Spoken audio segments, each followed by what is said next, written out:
ఫైనల్గా నాగబాబు సార్ కూడా రియాక్ట్ అయ్యిండు. ఒకవేళ అతన్ని మాఫియానే అయ్యి ఉంటే, నిజంగా ఒకవేళ అతను తప్పే చేసి ఉంటే వీళ్ళందరూ ఎందుకు రియాక్ట్ అవుతారు?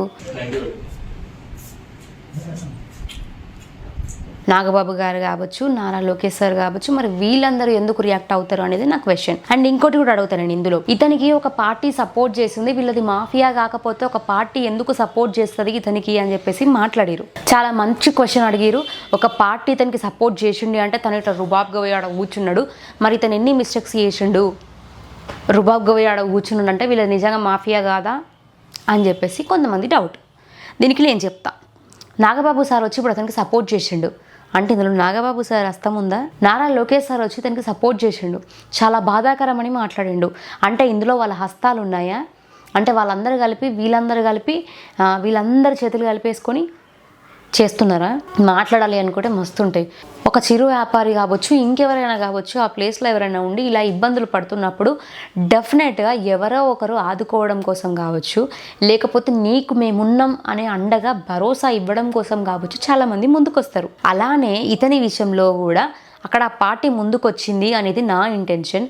అండ్ దాంతోపాటు ఈరోజు నాగబాబు సార్ కావచ్చు, నారా లోకేష్ సార్ కావచ్చు, వీళ్ళు ఎలా అయితే పిలిచారో వాళ్ళు కూడా ఒక చిరు వ్యాపారి పైన ఏంటి అనే ఒక కోణంలోనే 10 రూపాయలకు అమ్ముకునే తన పైన ఎందుకు ఇలాంటివి చేయడం అనే ఒక కోణంలోనే వాళ్ళు పిలిచారు తప్ప వాళ్ళు పిలిచిన దాంట్లో తప్పుడు ఉద్దేశం లేదు, ఏమీ లేదు.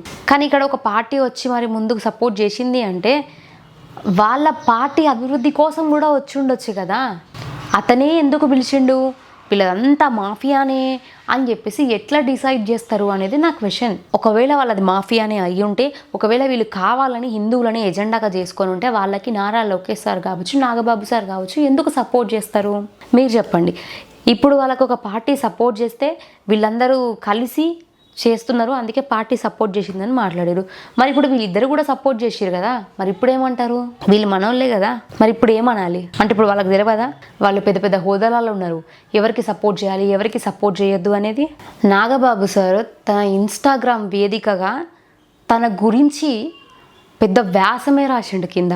చిరు వ్యాపారస్తులకు కూటమి ప్రభుత్వం భరోసాగా ఉంటుంది. పొట్టకూటి కోసం, కుటుంబ పోషణ కోసం కోవా బన్ను అమ్ముకుంటున్న సాధారణ పౌరుడిని కొందరు భయభ్రాంతులకు గురి చేయడం మంచి పరిణామం కాదు. ఈ ఘటన తర్వాత చాలామంది చిన్న వ్యాపారులు ఆందోళనకి గురవుతున్నారు. ఈ ఘటన కారణంగా శివరాత్రికి తను వ్యాపారం చేసుకోలేని పరిస్థితి ఏర్పడిందని ఆ వ్యక్తి బాధను వ్యక్తం చేయగా వ్యక్తిగతంగా 25,000 రూపాయలు ఆర్థిక సహాయం అందించాం. చిరు వ్యాపారులు విక్రయించే ఆహార పదార్థాల నాణ్యతను పరిశీలించడానికి ఫుడ్ సేఫ్టీ అధికారులు ఉన్నారు.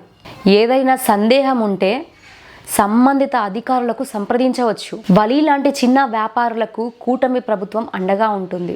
ఐటీ విద్యాశాఖ మంత్రి శ్రీ నారా లోకేష్ గారు, వ్యవసాయ శాఖ మంత్రి శ్రీ అచ్చెం నాయుడు గారు, ఎంఎస్ఎంఈ శాఖ మంత్రి శ్రీ కొండపల్లి శ్రీనివాస్ గారు చిరు వ్యాపారులపై జరిగిన దాడిని ఖండిస్తూ ప్రకటన విడుదల చేయడం కూడా ఆనందంగా ఉంది.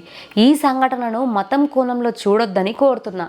అంత పెద్ద హోదాలో ఉన్న నాగబాబు సరే దీన్ని మతం కోణంలో చూడొద్దు అని స్పష్టంగా చెప్పినాక కూడా కొంతమంది మాత్రం స్టిల్ అదే కోణంలో చూస్తున్నారని నాకు అనిపించింది.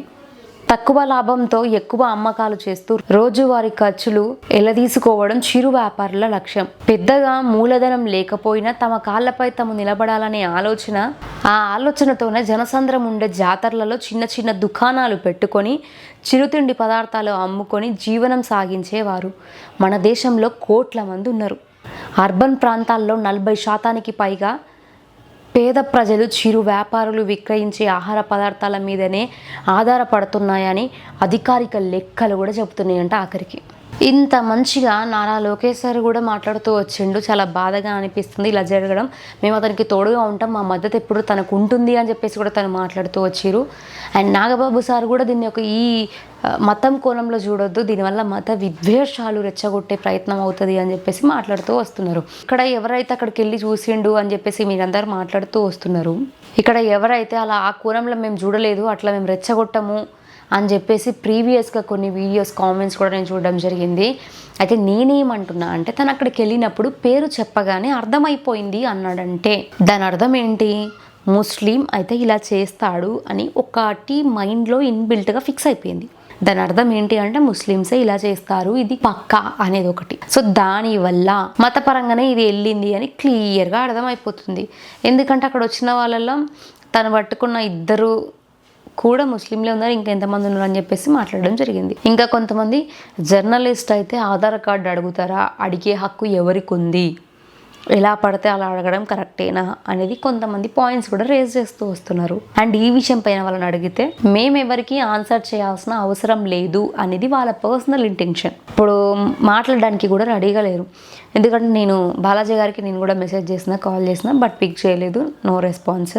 పెద్ద పెద్ద వాళ్ళు కూడా తనకి సపోర్ట్ చేస్తూ వాళ్ళ వంతు ఆర్థిక సహాయంగా చేయడం అనేది చాలా బాగా అనిపించింది. అంటే మన దగ్గర మానవత్వంతో ఉన్న మనుషులు చాలామంది ఉన్నారు అని నిరూపించారు. కానీ ఇంకా కొంతమంది దీన్ని మానవత్వ దృక్పథంతోనే మీరు చూస్తున్నారు, ఇది ఇంకో కోణం అని చెప్పేసి మాట్లాడుతూ వస్తున్నారు.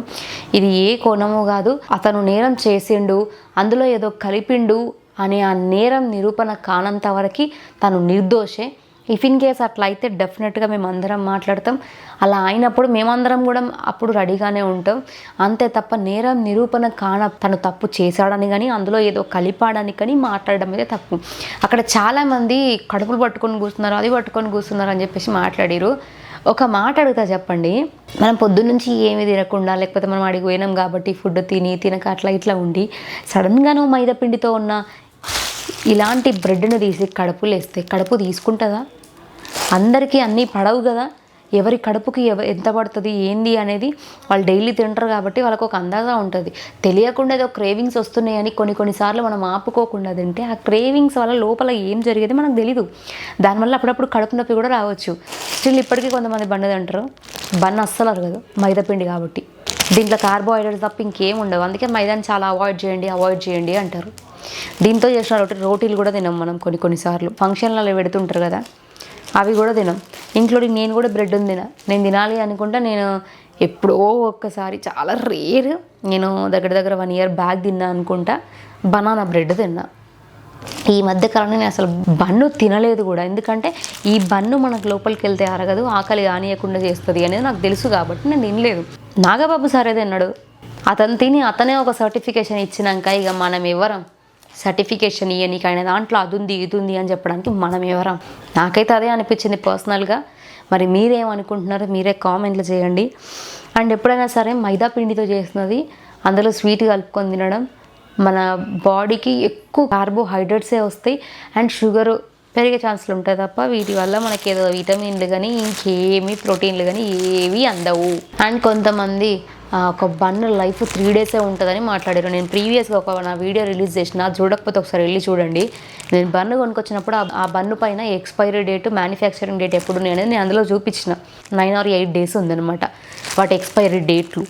మరి ఇప్పుడు ఏమనాలి, 3 రోజులే ఉంటుంది బన్ను సెల్ఫ్ లైఫ్ అన్నప్పుడు. ఇప్పుడు ఇందులో ఏదో ప్రిజర్వేటివ్స్ కలిపిరు అందుకే అన్ని డేస్ ఉంది అని మాట్లాడారు. మరి అప్పుడు వాళ్ళ మీద కదా వీడియోలు చేయాలి. 10 రూపాయలకు అమ్ముకునే వాళ్ళ పైన ఏంది వీడియో? ఏందో ఈ రోజులలో మంచి మాట్లాడినా కూడా తప్పే ఉన్నది.